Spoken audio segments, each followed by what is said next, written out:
오늘 우리가 함께 나눌 말씀은 잠언서 13장입니다. 잠언서 13장 14절에서 25절의 말씀, 잠언서 13장 14절에서 25절의 말씀, 구약 성경으로는 924페이지입니다.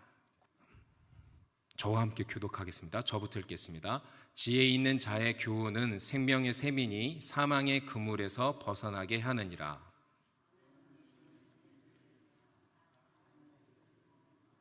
무릇 슬기로운 자는 지식으로 행하거니와 미련한 자는 자기의 미련한 것을 나타내느니라.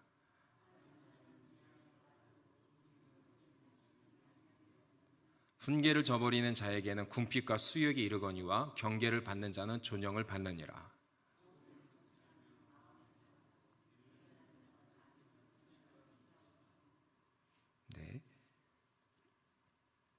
지혜로운 자와 동행하면 지혜를 얻고 미련한 자와 사귀면 해를 받느니라.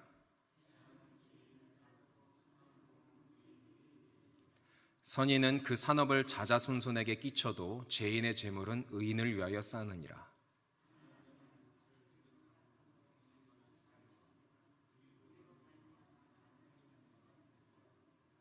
매를 아끼는 자는 그 자식을 미워함이라. 자식을 사랑하는 자는 근실이 징계하느니라. 같이 읽겠습니다.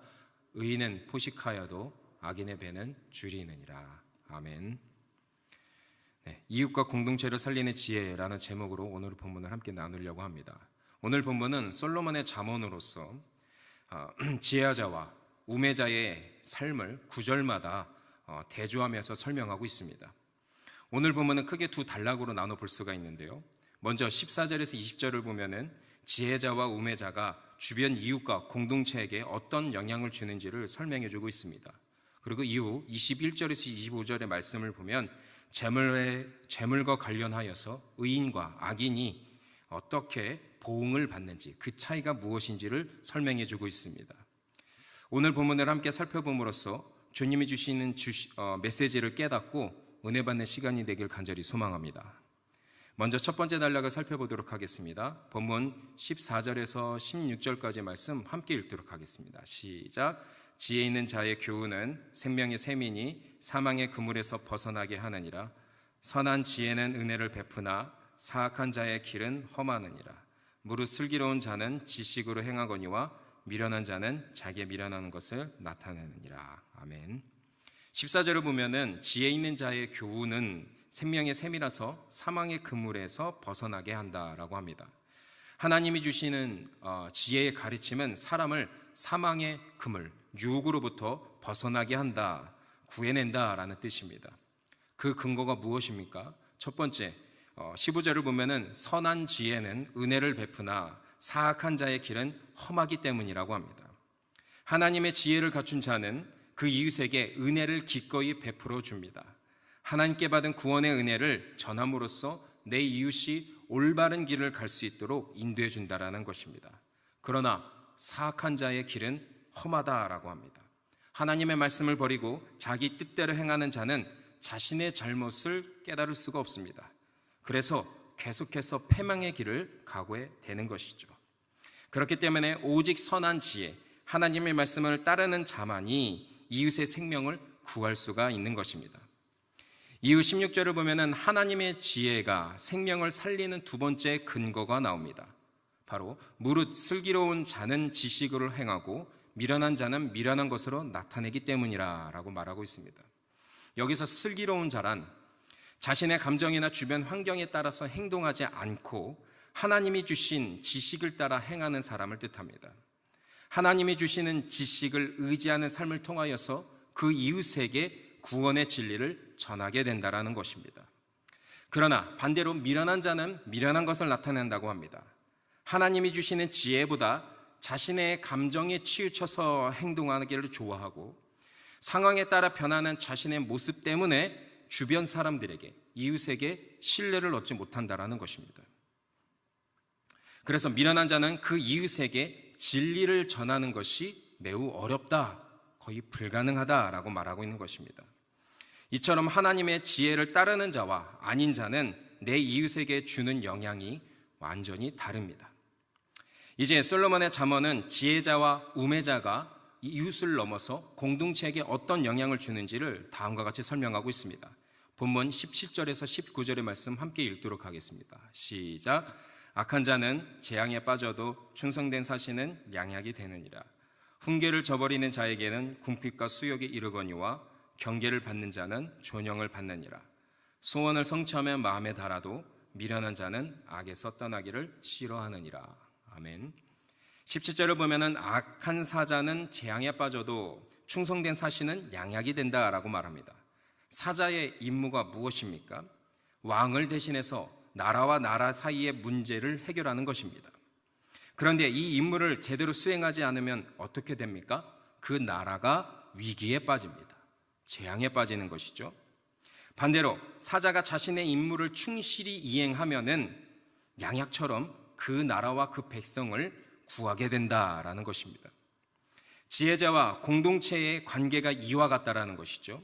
지혜자는 공동체에게 양약과 같은 존재라서 그 공동체를 구할 수 있지만은 지혜가 없는 우매자는 그 공동체를 재앙에 빠뜨린다라는 것입니다. 이후 18절을 보면은 훈계를 저버리는 자는 궁핍과 수욕에 이르고 경계를 받는 자는 존영을 받는다라고 말하고 있습니다. 우리는 인생을 살면서 마땅히 따라야 할 훈계가 있습니다. 바로 하나님이 주신 말씀 그리고 징계, 훈계입니다.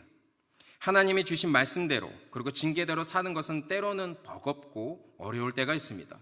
고통이 수반이 되기도 합니다. 내 뜻을 버리고 하나님의 말씀으로 내 삶의 방향을 돌이키는 것은 그리 간단한 문제가 아니기 때문입니다.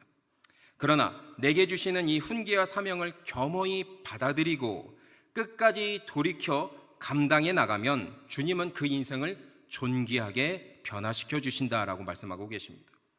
그뿐만 아니라 주님은 그 인생을 통하여서 그 주변 사람들까지도 영화롭게 만들어 가신다라고 말씀하시고 계십니다. 주님이 주신 훈계를 붙잡는 자를 통하여서 그 공동체를 온전히 회복시켜 주신다라는 것입니다. 그러나 반대로 하나님이 주신 징계를 저버리는 자는 궁핍과 수욕이 이른다라고 합니다. 여기서 저버리다라는 말은 고삐를 풀다라는 뜻을 갖고 있습니다. 하나님이 주신 징계와 사명을 거추장스럽게 여기고 벗어버리면은 그 인생이 더 자유로워지는 것이 아닙니다. 도리어 궁핍과 수치라는 또 다른 고삐가 그 인생에게 매이게 된다라는 것입니다. 그렇기 때문에 훈계를 저버리는 자는 궁핍과 수치로 인해서 남을 도울 수가 없는 것입니다. 공동체에도 전혀 어떤 유익을 줄 수 없는 상태가 되는 것이죠.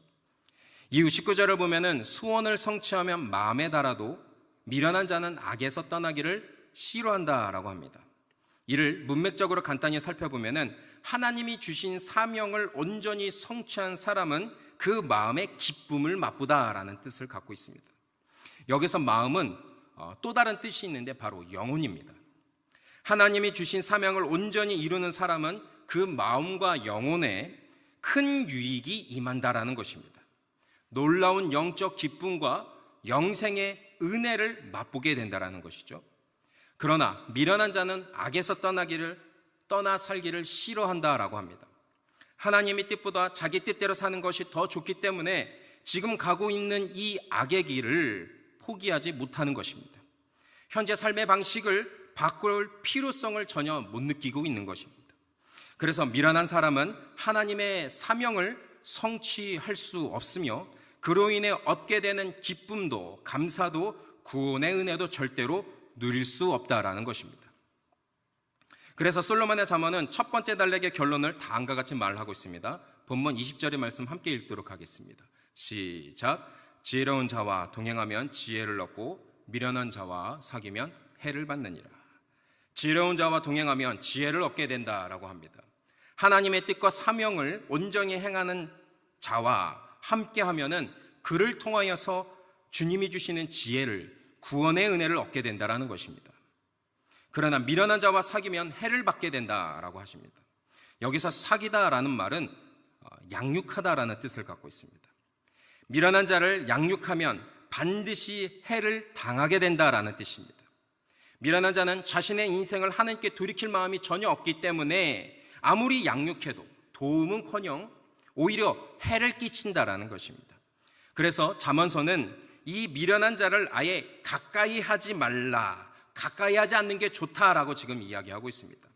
다시 말해 악한 길에서 돌이키지 않는 미련한 자는 이웃에게도 공동체에게도 그 어떤 유익을 줄 수 없기 때문에 멀리해야 한다라는 것입니다. 이제 오늘 본문의 두 번째 단락을 살펴보길 원합니다. 두 번째 단락은 재물에 대하여 의인과 죄인이 각각 받게 되는 보응이 어떻게 다른지를 설명해 주고 있습니다. 본문 21절에서 24절의 말씀 함께 읽도록 하겠습니다. 시작.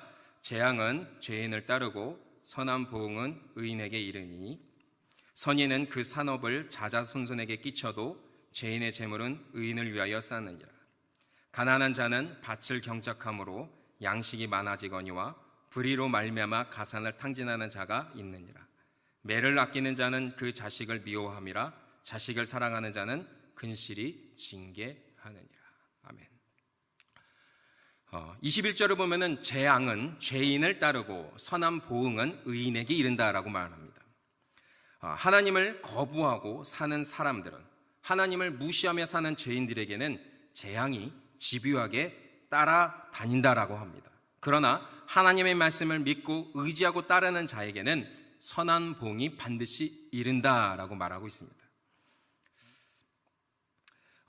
인과응보의 논리를 지금 이야기하고 있는데요.